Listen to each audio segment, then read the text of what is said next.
대리권부터 보겠습니다. 대리권은 대리인 입장에서 대리인 자신이 아니라 타인을 위해서, 본인이죠. 본인을 위해서 대리행위라는 법률행위를 할 수 있는 지위나 자격, 이게 대리권이 되겠죠. 이렇게 자기 자신이 아니라 타인을 위해서 일정한 법률행위 할 수 있는 지위나 자격을 권한이라고 부릅니다. 권리가 아니라. 대리권은 권리가 아니고요. 따라서 대리는 의무 같은 게 없어요. 갑이 이렇게 땅을 팔아달라고 부탁을 했다 해서, 그래서 우리 대리권이 생겼다 해서 갑을 대신해서 땅을 팔아줘야 될 의무 뭐 이런 거 없습니다. 또 책임이라는 것도 없죠. 의무가 없으니까 책임이라는 것도 없게 됩니다. 그게 대리권의 뜻이다. 자, 두 번째 발생 원인. 이 대리권 발생 원인이 법정 대리와 임의 대리를 구별하는 기준이 됩니다. 먼저 법정 대리는 본인이나 대리인의 의사와는 무관하게 법률 규정 또는 지정권자의 지정행위 또는 가정법원의 선임 뭐 이런 걸 통해서 발생하는 게 법정 대리고요. 대표적인 게 미성년자의 부모가 갖는 친권이라든가 부부간의 일상가사 대리권 이런 것들이 있게 됩니다. 반면에 임의 대리는 본인의 수권행위라는 법률 행위를 통해서 대리권이 생기는 경우를 임의 대리라고 합니다. 본인이 대리권을 주는 거예요.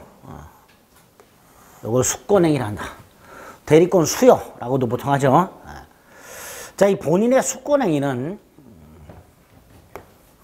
본인의 단독행위라는 거, 본인과 대리인 사이 계약이 아니고 본인의 단독행위입니다. 따라서 본인이 대리인에게 땅을 팔아달라고 부탁을 하거나 땅을 팔아달라고 의뢰를 했을 때 대리인의 동의나 승낙을 받을 필요 없이 대리권이 생기게 됩니다.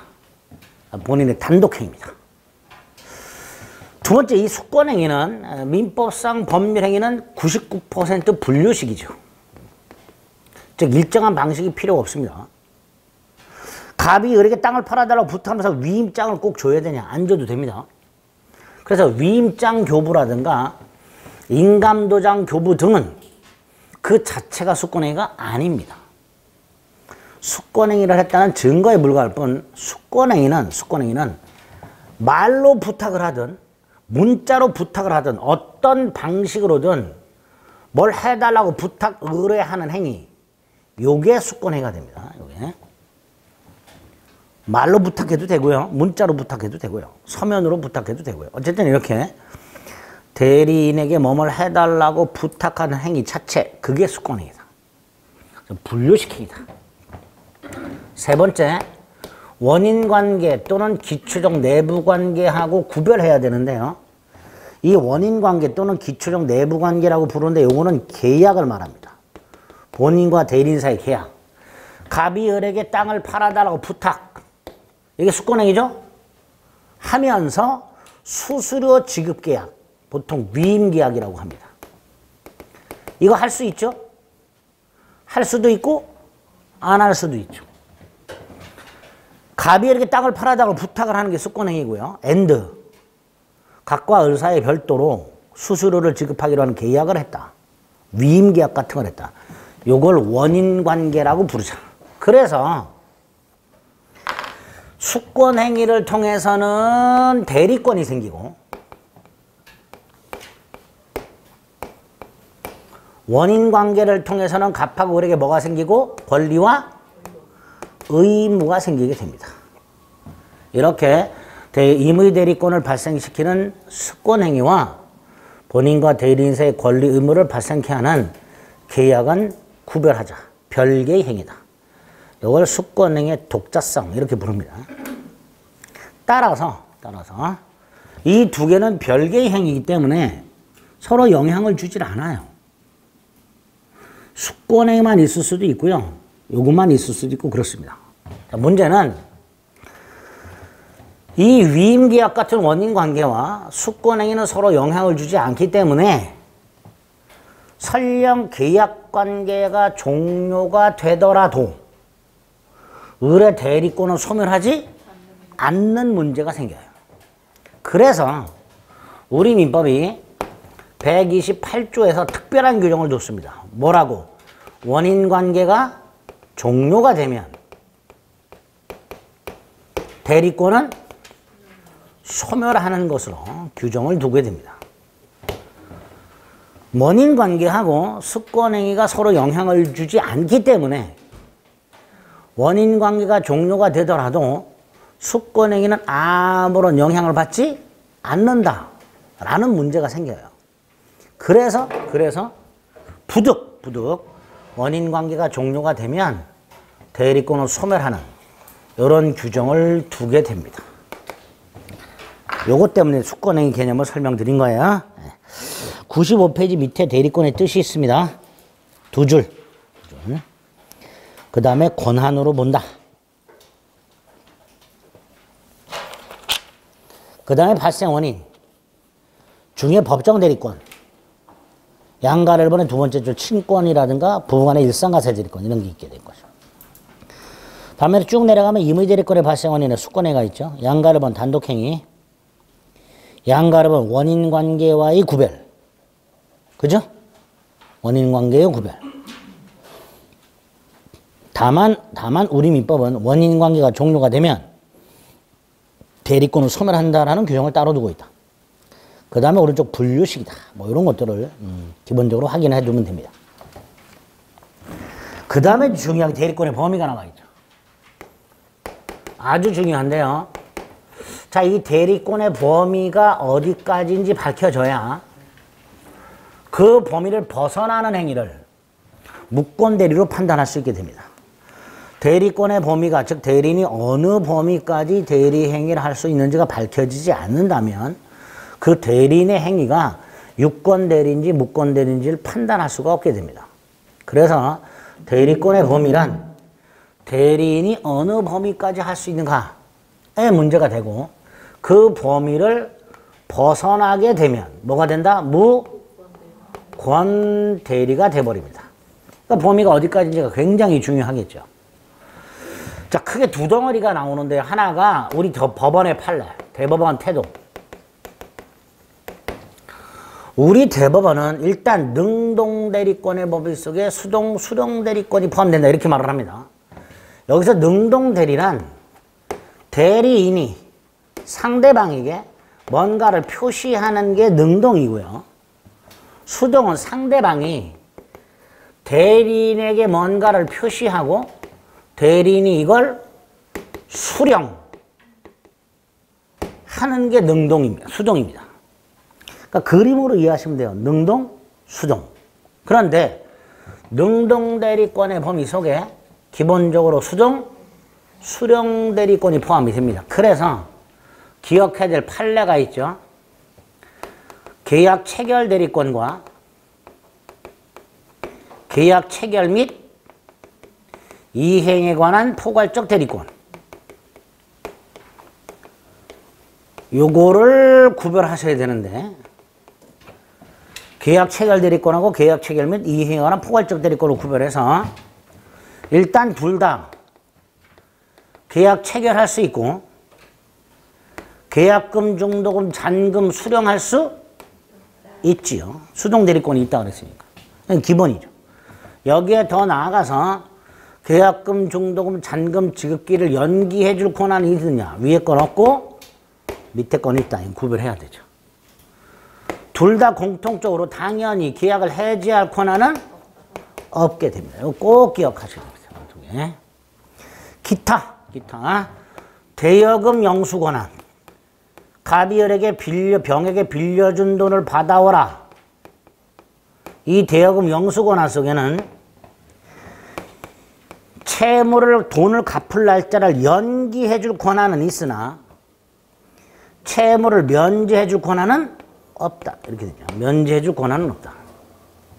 또 예금을 하라고 대리권을 줬는데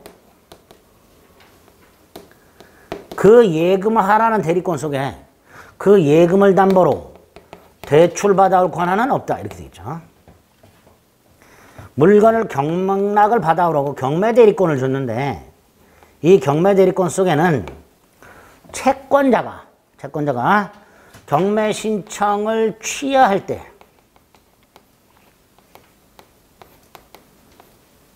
여기에 동의를 해줄 권한은 없다. 이렇게 얘기하죠. 일단 이렇게 대리권의 범위에서 자주 등장하는 판례 있다 없다 이거 반드시 구별해 두셔야 됩니다. 아주 잘 나오죠. 두 번째가 대리권의 범위가 불분명해. 대리권의 범위를 정하지 않은 임의대리인 118조가 있습니다. 대리권의 범위가 분명하지 않아. 원래 대리권의 범위는 법정 대리권은 법률에 정해져 있으니까 신경 안 써도 되지만 임의대리인 이렇게 수권행위를 해석을 해야 돼요. 본인이 무엇을 부탁했는가를 해석하게 되면 대리권의 범위가 이렇게 보통 밝혀지는데 아무리 해석을 하더라도 대리권의 범위가 불분명한 경우가 분명히 있을 수 있기 때문에 우리 민법이 118조라는 보충 규정을 만들어 놨는데 이 118조에 의하면 대리권의 범위를 정하지 아니한 임의대리인, 불분명한 임의대리인은 보존행위할 수 있고 일정한 범위 내 이용 계량 행위를 할 수 있도록 해놨어요. 이 보존 이용 계량 행위를 싸잡아서 관리 행위라고 부릅니다. 그러니까 대리권의 범위가 불분명한 임의대리는 관리 행위만 할 수 있구나. 관리 행위에 대비되는 개념이 처분 행위인데 처분 행위는 못 하는구나. 이게 첫 번째고요. 두 번째로 관리 행위가 3개 있죠. 보존, 이용, 계량 행위. 그 중에서 보존 행위는 별다른 제한 없이 무제한 할 수 있는 반면에 이용 계량 행위는 일정한 범위 내에서만 할 수 있다. 이렇게 해놨단 말이죠. 따라서 관리 행위를 무제한 할 수 있다. 그러면 큰일 나죠. 관리 행위 중에서 보존 행위만 무제한 할 수 있습니다. 세 번째로 할 수 있는 보존 행위를 몇 개 기억해야 돼요. 할 수 있는 거. 본인의 가옥에 하자가 생겼다 수선하는 행위. 본인의 부동산이 미등기 부동산이다 보존 등기를 하는 행위. 두 개는 꼭 기억하셔야 되죠. 가옥의 수선이라든가 본인의 미등기 부동산에 대한 보존 등기하는 행위. 이런 거 얼마든지 할 수 있다. 반면에 이용 계량 행위는 할 수 없는 거, 해선 안 되는 거. 보존 행위는 무제한 할 수 있으니까 어떤 보존 행위든 상관이 없는데 그 예 두 가지 이용 계량 행위는 일정한 범위 내에서만 할 수 있단 말이죠. 따라서 아무리 이용 계량 행위라 하더라도 안 되는 게 있단 말이야. 안 되는 게. 그게 뭐냐? 본인 예금을 찾아가지고 주식에 투자하거나 사채로 대여하는 행위. 요거는 안 된단 말이죠. 요거 기억하셔야 돼요. 대리권의 범위에 와서 딱 요 정도. 여기에 나오는 지문들 거의 전부예요. 요 정도는 기억해달라. 97페이지. 대리권의 범위 1번. 중에 양가로 2번. 임의 대리권의 범위. 동그라미 1번. 수권행위를 해석해라. 그리고 판례. 1번, 2번, 3번, 4번. 다음 페이지 6번, 7번. 5번도 있군요. 해제권은 포함되지 않는다. 계약 체결 대리권 속에 해제권은 포함되지 않는다. 거기 있는 판례들을 결론을 정확하게 숙지하셔야 됩니다. 그 다음에 동그라미 2번. 권한을 정하지 않은 거. 왼쪽 기출이 있죠. 보존 행위는 무제한 할 수 있다. 이용 계량 행위는 일정 범위 내에서만 할 수 있다. 그죠? 그러니까 처분 행위는 당연히 못한다. 이렇게 되겠죠. 오른쪽 맨 위에 처분 행위는 안 된다. 그 다음에 할 수 있는 거 없는 거 구별해야 되는데 할 수 있는 거 왼쪽 기억 보존 가운데 예 가옥의 수선 하고 미등기 부동산의 등기 두 개는 기억을 해달라. 반면에 이용 계량 행위 중에서 할 수 없는 거 예금을 주식이나 사채로 바꾸는 거 또 토지의 형질 변경이라고 본인의 임야를 전을 답으로 그러면 임야를 밭으로 바꾸거나 밭을 논으로 바꾸면 당연히 땅값은 올라가겠죠. 동일한 조건이라면 계량행위예요. 계량행위지만 땅의 성질을 변경시킨단 말이죠. 그러니까 안 된단 말이에요. 그런 식으로 안 되는 거 확인해야 된다. 여기까지가 대리권에 보면 아주 잘 나오는 파트죠. 자, 네 번째로 대리권의 제한이 나오는데, 대리권의 제한과 해서는 조문 2개 기억하시면 돼요. 그 중에 하나가 124조. 대리인은 원칙적으로 자기 계약이나 쌍방대리 할 수 없다. 이렇게 돼요. 자기 계약 쌍방대리의 원칙적 금지입니다.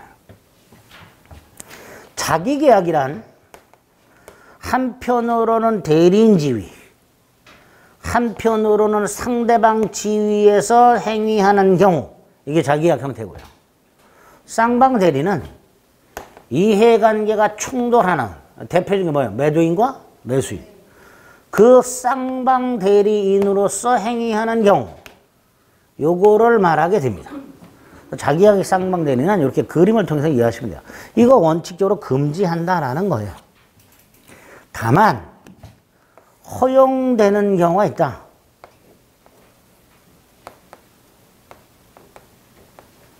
두 개 일단. 본인이 허락한 경우. 본인이 허락한 경우에는 자기계약 쌍방대리 할 수 있다. 또 하나, 본인의 허락이 없어도 채무이행은 할 수 있다. 이때 채무이행은 다툼이 없는 채무이행이라고 제한적으로 해석합니다. 이 채무이행이 대표적인 예가 뭘까요? 돈 갚는 거, 변제. 그래서 출제되는 예가 2개가 나옵니다. 하나가 대리인이 채무자의 대리인이면서 동시에 채권자.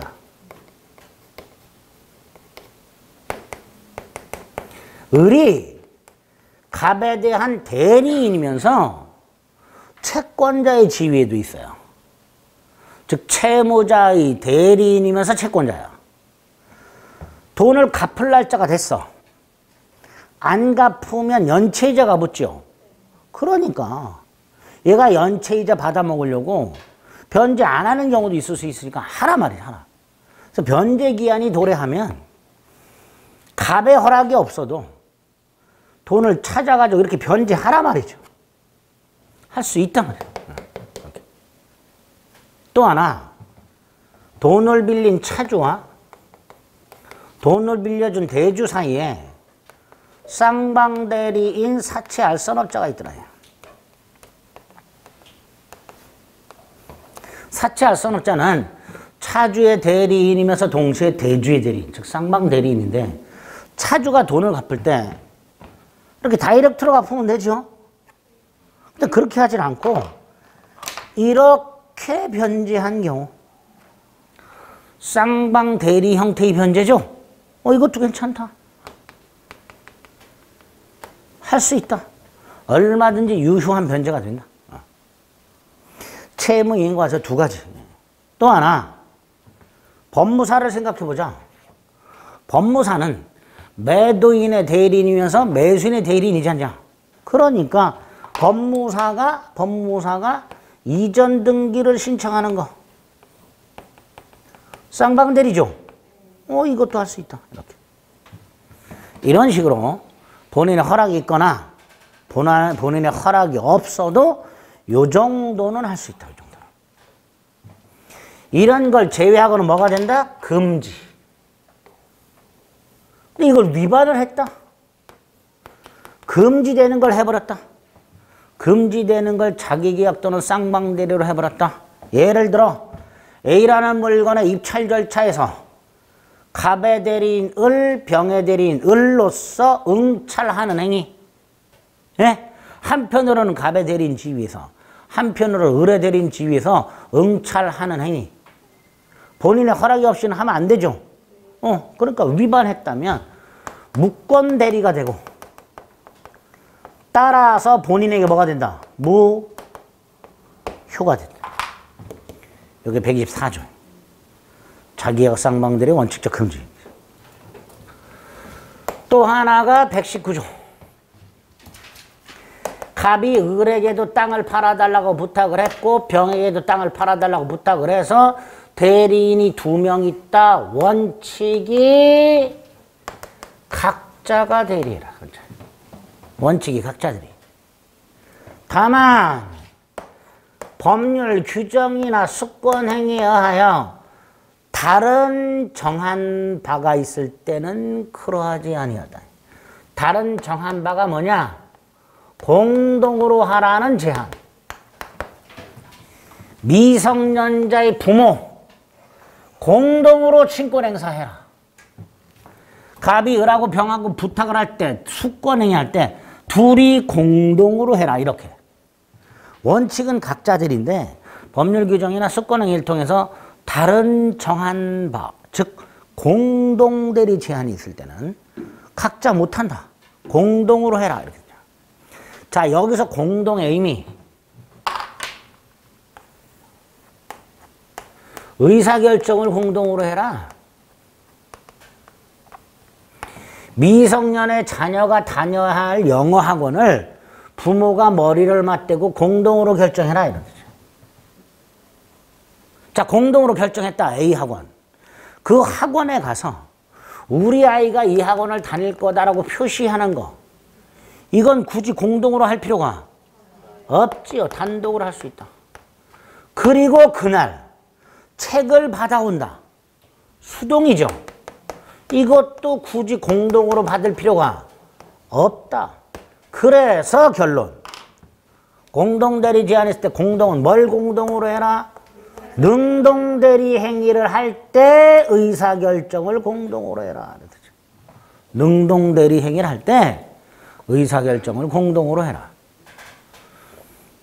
그래서 능동대리와 수동대리는 굳이 구별이 필요가 없어요.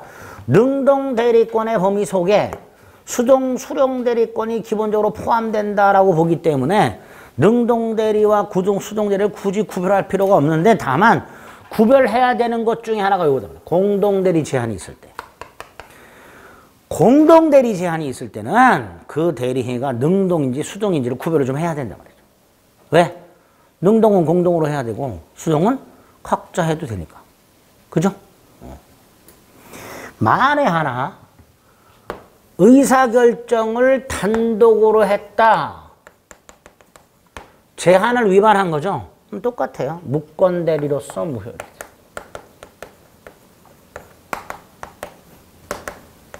이렇게 대리권 제한과 관련된 것들도 조문 2개를 기준으로 해서 철저하게 봐주셔야 됩니다. 99페이지. 네모 2번의 양가를 124조.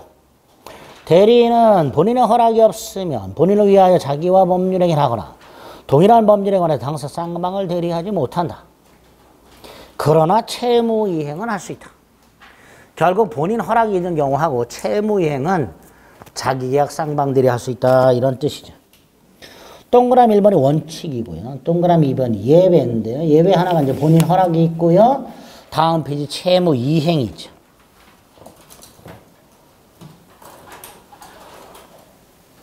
자, 채무이행과 관련해서 왼쪽 참고. 본인의 금전을 출납할 권한을 가진 대리인이 본인에게 빌려준 돈이 있더라. 그럼 이 대리인은 채무자의 대리인이면서 채권자다. 따라서 변제기에 본인 예금에서 인출하는 거 유효하다. 그 다음에 부동산의 이전 등기 신청 같은 것들. 법무사가 하는 거. 이런 것들도 괜찮다. 반면에 동그라미 3번. 위반을 하게 되면 무권대리 문제가 생기고 따라서 판례. 동일한 물건 입찰 절차에서 2인 이상의 대리인으로서 응찰하는 행위 무효다. 공동대리 119조. 대리인이 여럿 있을 때 각자가 본인을 대리한다. 그러나 법률 또는 수권행위에 다른 정한 바. 이 다른 정한 바가 뭐라고요? 공동대리 제한. 공동대리 제한. 그래서 동그라미 2번에 기어. 능동대리 의사결정을 공동으로 하면 되고 표시를 공동으로 할 필요는 없다. 그리고 오른쪽 수령, 수동대리도 각자가 할 수 있다. 그게 공동대리에서 공동의 뜻이 된다. 됐죠? 그리고 대리권 소멸 전에 하나 먼저 봐야 될 게 뭐다? 대리권 남용 104페이지.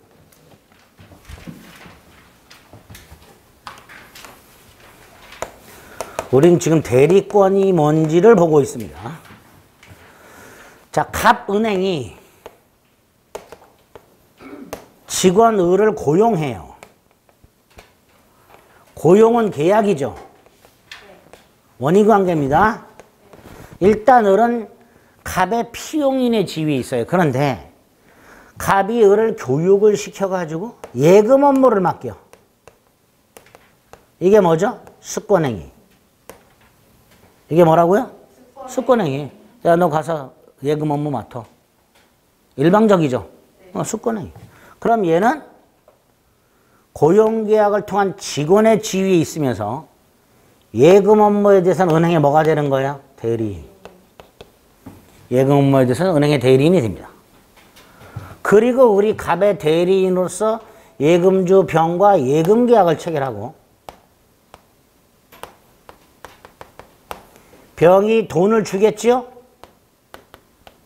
그러면 을은 뭐 해요? 수령을 하겠죠? 그죠? 자, 을은 수령 권한이 있다 없다? 있다 그랬죠.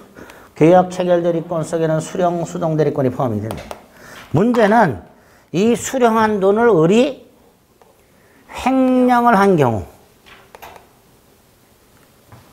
개인적으로 써버린 경우, 이게 대리권의 범위를 벗어난 행위라면 무권대리가 되죠.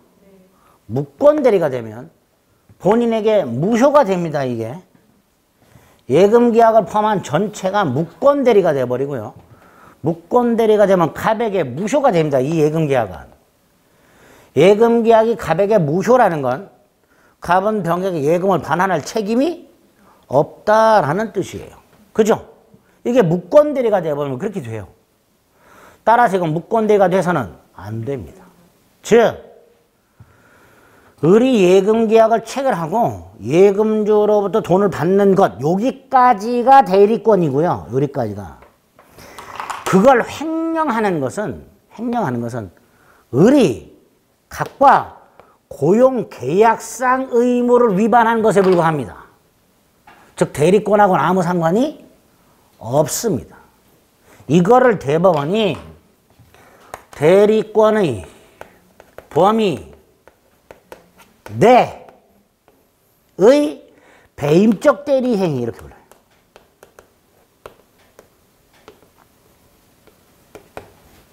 대리권 범위 내의 배임적 대리행위. 자, 여기서 배임적, 즉 갑을 배신하기는 했지만, 그죠?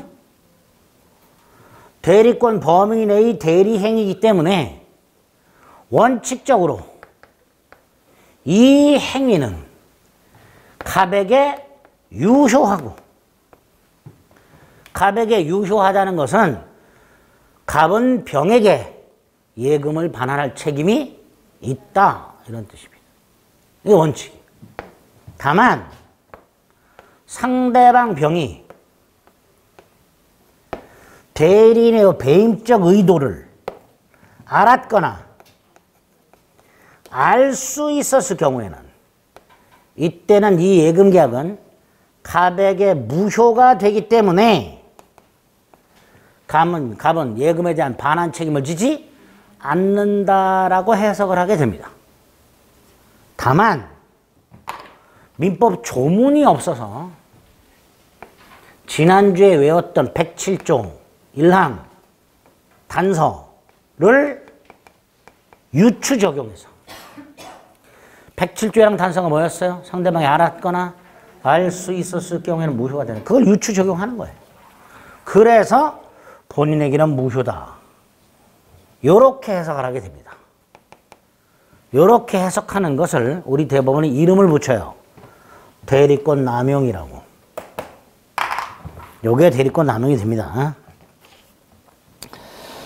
대리인이 계약금을 횡령하는 의사로 계약을 한 경우와 같이 본인의 이익의 의사에 반하여 자기 또는 제3자 이익을 위한 배임적 행위를 하는 것을 대리권 남용이라 한다.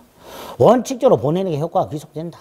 다만 양가로 2번 동그라미 2 오른쪽 대리인이 자신이나 제3자를 위한 배임적 대리 행위하는 것을 상대방이 알았거나 알 수 있었을 경우에는 107조의 단서를 유추 적용하여 본인에게 무효가 된다. 라고 해석을 하게 된다. 그걸 대리권 남용이라 한다. 됐죠? 네. 마지막으로 101페이지를 가면 대리권 소멸 사유가 나왔습니다. 일단 조문 2개는 암기해야 된다 그랬어요. 127조와 128조. 대리권 소멸 사유에 관한 민법 조문 2개는 암기하자. 먼저 127조는 법정대리, 임의대리 공통된 소멸사유죠. 다시 한번 법정대리와 임의대리의 공통된 소멸사유. 그게 127조. 본사, 대사성파. 본인은 사망만, 대리는 사망뿐만 아니라 성년 후견의 개시, 파산까지. 본인의 성년 후견의 개시, 대리권 소멸사유 아닙니다. 본인은 사망만. 대리권 소멸사유고요. 대리는 사망뿐만 아니라 성년 후견의 개시와 파산까지가 대리권 소멸사유입니다. 여기서 2번 대리인의 성년 후견의 개시는 대리권 소멸사유지만 한정 후견 개시는 대리권 소멸사유가 아니라는 거. 대리인의 한정 후견의 개시는 대리권 소멸사유가 아니라는 거. 조심하셔야 돼요. 두 번째, 대리인의 성년 후견의 개시나 파산은 대리인이 된 대리인이 된 후에 성년 후견의 개시가 되거나 파산 선고를 받은 경우에 대리권 소멸 사유가 됩니다. 이미 성년 후견의 개시가 된 자, 이미 파산 선고를 받은 자를 내가 대리인으로 선임하게 되면 그놈한테는 대리권이 생깁니다. 그래서 대리권 소멸 사유인 대리인의 성년 후견의 개시나 파산은 대리인이 된 후에 성년 후견의 개시가 되거나 파산 선고를 받은 경우를 의미하게 됩니다. 자, 두 번째 128조는 제목은 임의대리의 종료라고 되어 있는데 조문에는 법률 행위에 의하여 수여된 대리권 이렇게 되어 있죠. 이 법률 행위가 뭐야? 이 법률 행위가 뭐야? 네? 숙권행위. 거기서 말하는 법률행위는 본인의 숙권행위를 말합니다. 결국 임의대리권은 이런 뜻이죠. 그죠? 원인된 법률관계 종료, 숙권행위 철회. 둘 중에 하나. 숙권행위 철회는 당연한 거고요. 숙권행위를 통해서 대리권이 생기니까 대리인이 대리행위를 하기 전에 본인의 숙권행위를 철회할 수 있단 말이죠. 그럼 당연히 대리권 소멸하겠지. 그리고 아까 말씀드린 대로 원인관계 종료도 특별하게 대리권 소멸 사유로 규정을 해놨습니다. 자, 마지막으로요. 맨 밑에 가면 법정대리의 특유한 소멸 원인이 있습니다. 법정대리의 특유한 소멸 원인도 몇 가지가 있겠죠. 예컨대 미성년자가 성년자가 된 경우. 그럼 친권 소멸하겠죠. 부가 이혼을 한 경우. 그럼 일상가사 대리권 소멸하겠죠. 답으로 나온 게 하나 있다 그랬어요. 뭐? 대리권 상실 선고. 친권을 말합니다.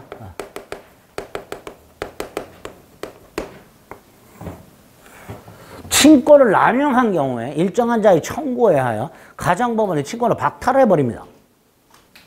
그걸 친권 상실 선고라고 합니다. 시험 지문에는 대리권 상실 선고라고 나온 적이 있습니다. 다음 장 임의대리권의 소멸 사유가 아닌 것은 해서 답으로 나온 적이 있어요. 법정 대리권 특유의 소멸 사유로 요거 하나 따로 기억을 해주세요.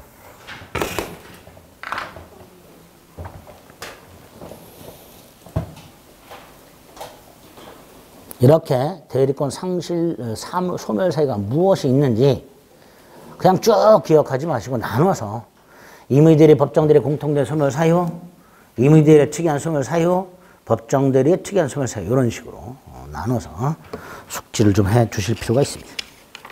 됐죠? 여기까지가 대리권이. 좀 양이 많죠? 양이 많아요. 근데 뭐 그렇게 어렵진 않습니다. 이런 것들 위주로 시험 지문이 나오게 됩니다. 그 다음 이제 대리 행위가 나왔습니다. 우리는 지금 갑이 직접 계약을 하지 않고 을을 통하여 계약을 하는 경우에 그 계약의 효력이 갑에게 발생하기 위해서는 어떤 특별한 요건이 필요한가를 보고 있고요. 그 중에 첫 번째, 을에게 뭐가 존재할 것? 대리권이 있을 것? 이거 본 거예요. 두 번째, 자, 을에게 대리권이 있어요. 갑이 예를 들어서 을에게 땅을 팔아달라고 부탁을 해서 을에게 대리권이 생겼는데 을이 아무것도 하지 않고 있다면 갑에게 권리 의무가 생길 리가 없지요. 그러니까 을이 갑을 위한 법률행위, 을 자신이 아닌 갑을 위한 법률행위를 해줘야 되죠. 그걸 뭐라 한다? 대리행위. 이게 있어야 되겠죠. 자, 이때 을이 갑으로 부탁받은 A 토지를 매매를 할 때 어떤 식으로 해야 갑에게 권리 의무가 생길까를 생각해 볼 수 있는 거죠. 그죠? 을이 자기 땅인 양 팔면 돼야 안 돼요? 안 되죠. 분명히 이 땅은 갑소유 땅이고요. 을은 을 자신이 아니라 갑을 위하여 계약을 하는 거예요. 그죠? 그러니까 을이 대리 행위를 할 때 어떤 식으로 해야 되는가에 문제가 생기고요. 이걸 규정해 놓은 게 114조란 말이죠. 114조. 근데 이 114조가 1항이 있고 2항이 있는데요. 1항은 가만히 들여다보면 대리인의 의사표시라고 되어 있어요. 반면에 2항은 대리인에 대한 제3자의 의사표시라고 되어 있습니다. 자, 여기서 114조 2항의 제3자가 누구냐? 제3자가만 나오죠. 그냥 머리가 딱딱 아프죠? 그죠? 이상한 놈이야, 이놈.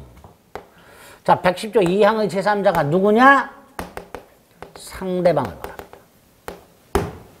상대방을 말하는 거예요.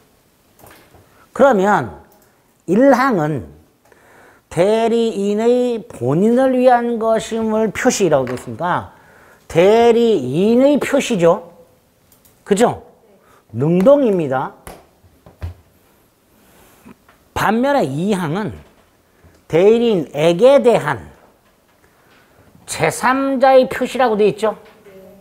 이걸 대리인이 수령해야 되죠. 수동을 말하죠. 즉 114조는 1항과 2항에서 능동과 수동을 나눠놨습니다. 즉 1항에서는 표시를 누가 해라? 대리인이. 2항에서는 표시를 누가 해라? 상대방이. 이 표시하는 것을 현명이라고 합니다. 뭐라고 한다고요? 현명. 그러면 다시 1항은 대리인이 현명, 2항은 상대방이 현명. 이렇게 되죠. 그거를 현명의 주체 이렇게 말을 해요. 그러면 다시 한번 제가 계속 말씀드리지만 우리 대법원은 능동대리권의 범위 속에 수동대리권이 포함되니까 굳이 그 대리행위가 능동인지 수동인지를 따로 구별할 필요가 없다 그랬죠. 그런데 구별해야 되는 게 몇 군데 있는데 그 중에 하나가 아까 공동대리. 예? 능동은 공동으로 수동은 각 단독으로 구별해야 되죠. 또 하나가 이거란 말이죠. 현명의 주체. 능동은 대리인이, 수동은 상대방이. 능동대리와 수동대리를 구별해야 되는 경우 두 번째, 현명의 주체. 이게 능동인지 수동인지에 따라서 누가 현명해야 되는가 달라진단 말이에요. 그죠?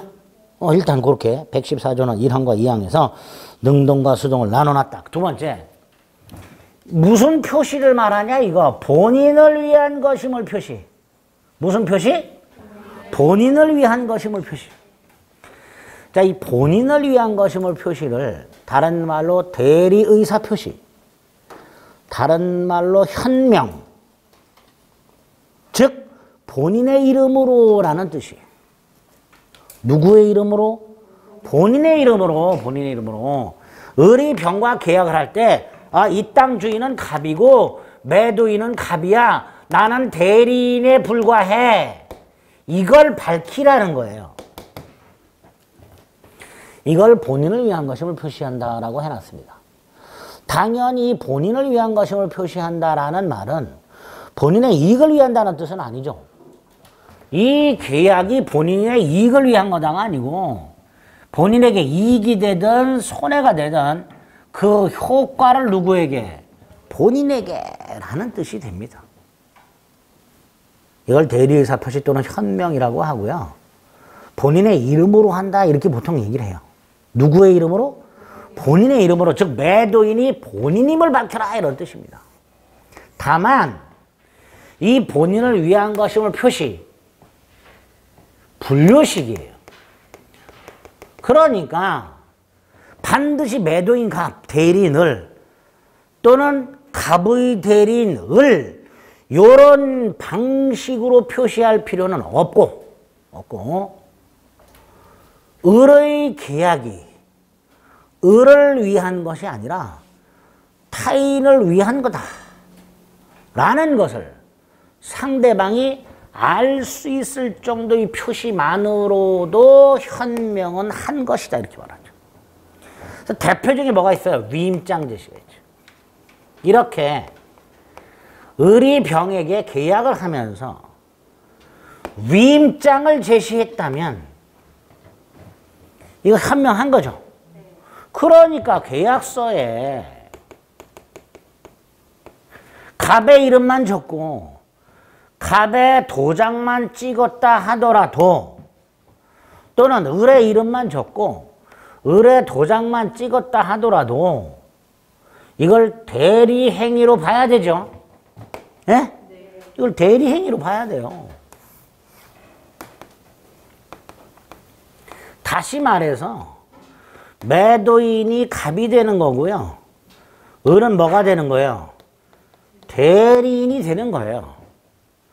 만약에 을이 병에게 위임장을 제시했지만 계약서에는 갑의 이름만 쓰고 갑의 도장만 찍거나 을 자신의 이름만 쓰고 을 자신의 도장만 찍었을 때 이걸 대리행위가 아닌 걸로 보게 되면 매도인은 누가 되는 거예요? 을이 되는 거고요. 을은 결과적으로 타인 물건을 매매한 게 되는 거예요. 그죠? 그래서 결론 다시 한번 위임장을 제시했다면 현명을 한 것이기 때문에 이걸 대리행위로 봐야지 타인 물건 매매로 볼 수는 없다. 이게 판례가 되겠죠. 자, 114조 1항과 2항이 있고요. 양가로일에 동그라미 1번과 동그라미 2번이 있고요. 판례 1번이 있죠. 매매 위임장을 제시하고 매매계약을 체결하는 자는 대리하여 매매행위하는 것을 봐야 하고 자신의 이름만 기재했다 해서 타인 물건을 매매하는 것이라고 볼 수는 없다. 뭐 이렇게 되겠죠. 그죠? 2번은 너무 어려운 건 지금 안 봐도 되고요. 판례 1번은 정확하게 숙지하죠. 자, 이렇게 대리행위가 되려면 본인을 위한 것임을 표시해야 된단 말이죠. 그런데 안 해도 되는 게 있더라요. 안 해도 대리행위가 되는 거. 상행위 대리. 또 하나가 부부간의 일상가사 대리. 상행위는요. 당사자 중 어느 일방 또는 쌍방이 상인인 경우 상법상 상인이 따로 있어요. 상법에서는 상인이란 했고 상인을 규정해 놓고 있고요. 그 상법에서 규정하고 있는 상인일 때, 그게 이제 상행이고요. 부부간의 일상과 사전은 당연하죠. 부인이 남편으로부터 부탁을 받은 바 없지만 백화점 가서 남편을 위하여 면도기를 산다. 그럴 때 이 부인은 백화점 직원에게 나는 누구의 부인 누구다. 밝힌다? 안 밝히죠. 안 밝혀도 돼요. 상행이 되리나 부부간의 일상과사들은 현명 안 해도 된다. 이렇게 되겠죠. 자, 이렇게 현명을 안 해도 되는 걸 제외하고는 현명하라고 돼 있죠. 네. 만에 하나 안 하면 누구의 행위다? 대리인 자기 행위로 본다. 자기 행위. 예? 을이 병하고 계약을 할 때 갑으로 행세를 하거나, 예? 내가 갑이요. 그래서 병도 갑으로 오인을 했더라. 뭐 이런 경우. 또는 을이 병하고 계약을 할 때 이 땅이 내 땅이다. 뭐 이렇게 한 경우. 이건 본인을 위한 것으로 표시하지 않았으니까. 누구의 행위로 본다? 대리인 자기의 행위로 본다. 대리인 자기의 행위로 본다. 예? 따라서 매도인이 을이 되는 거예요. 그래서 병이 을에게 땅 내놓으라 그럴 거예요. 이럴 때 을은 차고 취소할 수 없다. 을이 이렇게 주장을 한 놈이 있어서요. 야, 내가 너하고 계약을 할 때 갑을 위한다는 의사는 있었으나 깜빡 착오하고 표시를 안 했다. 나 계약 취소하겠다. 이렇게 주장을 한 사람이 있었습니다. 우리 대법은 안 된다. 왜 안 되냐? 의사만 있지 표시가 아예 없었잖냐. 그죠? 갑을 위한다는 의사만 있었지 아예 표시가 없었잖냐. 그러니까 착오는 성립하지 않는다. 그래서 을 자기 자신의 행위로 보고 을은 착오 취소 못한다. 이렇게 생각합니다. 자, 문제가 생겼어요.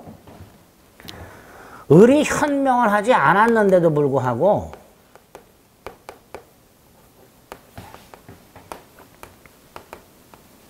예외 상대방이 대리행위란 걸 알았거나 알 수 있었을 경우 있을 수 있죠.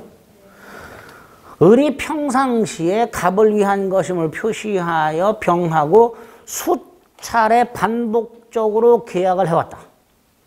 그러면 어느 시점이 되면 굳이 을이 갑을 위한 것임을 표시하지 않아도 상대방은 딱 을을 보자마자 저놈은 갑의 대리인.